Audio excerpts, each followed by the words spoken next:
একজন এসে মসজিদে প্রস্রাব করে দিয়েছে।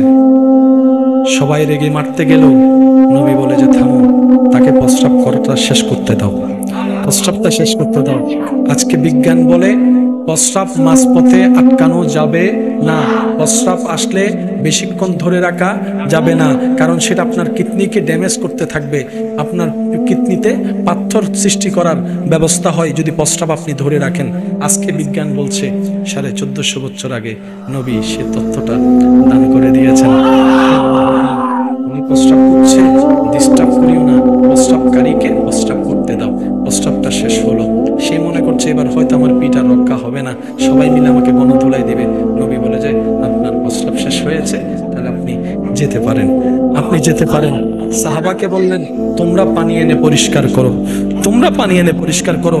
উনি এই বিষয়টা দেখে ইসলামের প্রতি শ্রদ্ধা বেড়ে গিয়ে নবীর আদর্শের প্রেমে পড়ে কালিমা পড়ে মুসলমান